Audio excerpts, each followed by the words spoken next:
자, 흔히들 성공한 비즈니스 하면 뭘 떠오르시나요? 아마 규모의 경제로 원가를 확 낮추는 그런 걸 생각하실 텐데요.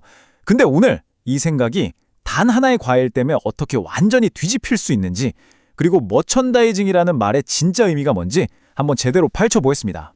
그럼 본격적으로 시작하기 전에 질문 하나 먼저 드려볼게요. 외식업에서, 그러니까 식당 비즈니스에서 가장 중요한 알파벳은 뭐라고 생각하세요? 성공적인 식당을 만드는 그 핵심 말이죠. 아마 이 업계에 계신 분들은 바로 아실 거예요. 바로 QSC. 모든 외식 비즈니스의 기본 중의 기본이죠. 퀄리티, 그러니까 품질, 그리고 서비스, 마지막으로 청결.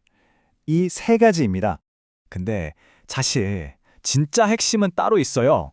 이 QSC에다가 알파벳 하나가 더 붙어야 그림이 완성됩니다. 바로 V, value, 즉 가치입니다. 훌륭한 품질, 서비스, 청결은 기본이고요. 이걸 바탕으로 고객한테 어떤 가치를 줄 수 있느냐? 여기서 진짜 승부가 갈리는 거죠. 자, 그렇다면 우리가 흔히 보는 대형 프랜차이즈들은 이 가치를 어떻게 만들어낼까요? 아마 대부분의 사람들은 딱 한 가지 답을 떠올릴 겁니다. 그쵸? 네, 바로 규모의 경제요. 재료를 엄청나게 사들여서 원가를 팍팍 낮추는 거요. 그게 바로 가치를 만든다고 보통 생각하잖아요. 근데 오늘 우리가 깊게 들여다볼 이야기는요. 이게 전부가 아니라고, 어쩌면 정반대의 이야기를 들려줍니다. 이 모든 걸 한 번에 설명해줄 아주 흥미로운 이야기가 있어요. 바로 아주 특별한 멜론 한 통에 대한 이야기입니다. 한번 들어가 볼까요?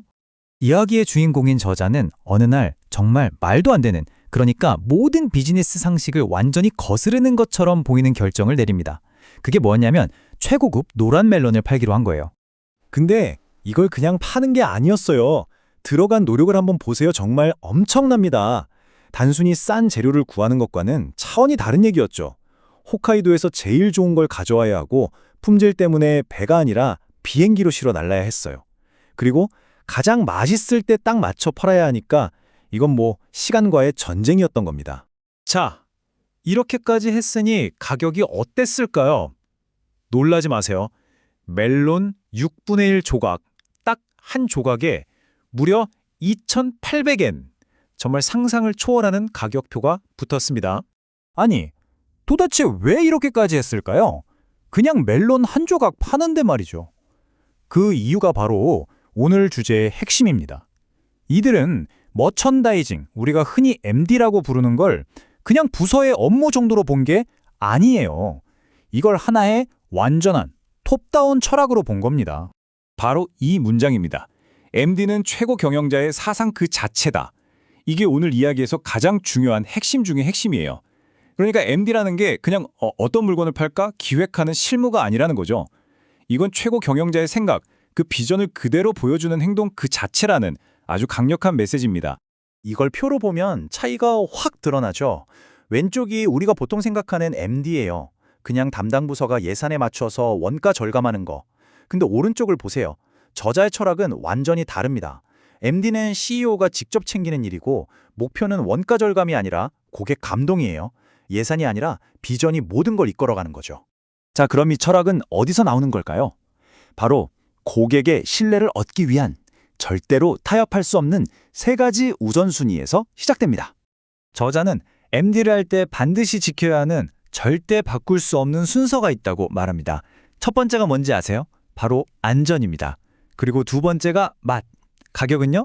가격은 항상 언제나 맨 마지막 순위여야 한다는 거예요. 그러니까 절대 가격 때문에 안전이나 맛을 포기하지 않는다는 원칙이죠. 이렇게 함으로써 기업은 고객과 아주 단단한 지속적인 신뢰를 쌓을 수 있게 되는 겁니다. 이게 바로 눈앞의 이익보다 훨씬 더 강력하고 중요한 자산이 되는 거고요. 이렇게 확고한 원칙을 지키는 건 사실 비즈니스에만 해당하는 얘기는 아닌 것 같아요. 결국 이런 끈질김이 운을 불러오는 거니까요. 행운은 끈기 있게 자신의 비전을 좇는 사람의 편에 서게 마련입니다. 이야기 말미에 저자는 이런 질문을 던집니다. 정말 어려운 목표를 이루려면 진짜로 필요한 게 뭘까? 여기에 대한 깊은 성찰로 내용을 마무리하고 있어요. 핵심은 이겁니다. 계속 생각하지 않으면 실현되지 않는다. 모든 건 내가 이루고 싶은 꿈이나 목표를 정말 끊임없이 끈질기게 붙잡고 생각하는 데서부터 시작된다는 거죠. 내가 그걸 생각하기를 멈추는 순간 그걸 이룰 가능성도 그냥 사라져버리는 겁니다. 성공이라는 게 단순히 능력만 좋다고 되는 게 아니라는 거죠. 이 자료를 보면 목표를 달성하기 위한 조건이 나와요. 먼저 그걸 간절히 생각하고 있는가, 그리고 그걸 위해 노력하고 있는가. 운도 따라줘야 하고요. 능력은 오히려 그 다음이에요. 이 모든 것의 출발점이 바로 생각을 멈추지 않는 데 있다는 겁니다. 자, 오늘 이야기를 마무리하면서 우리 스스로에게 이 질문을 한번 던져보면 어떨까요? 나는 어떤 비용을 치르더라도 끝까지 추구하고 싶은 나만의 비전이 있는가? 단순히 돈이나 이익을 넘어서 내 일과 삶에서 절대로 타협하고 싶지 않은 그런 가치 말이죠. 이 질문을 여러분께 남겨드리면서 오늘 이야기는 여기서 마치겠습니다.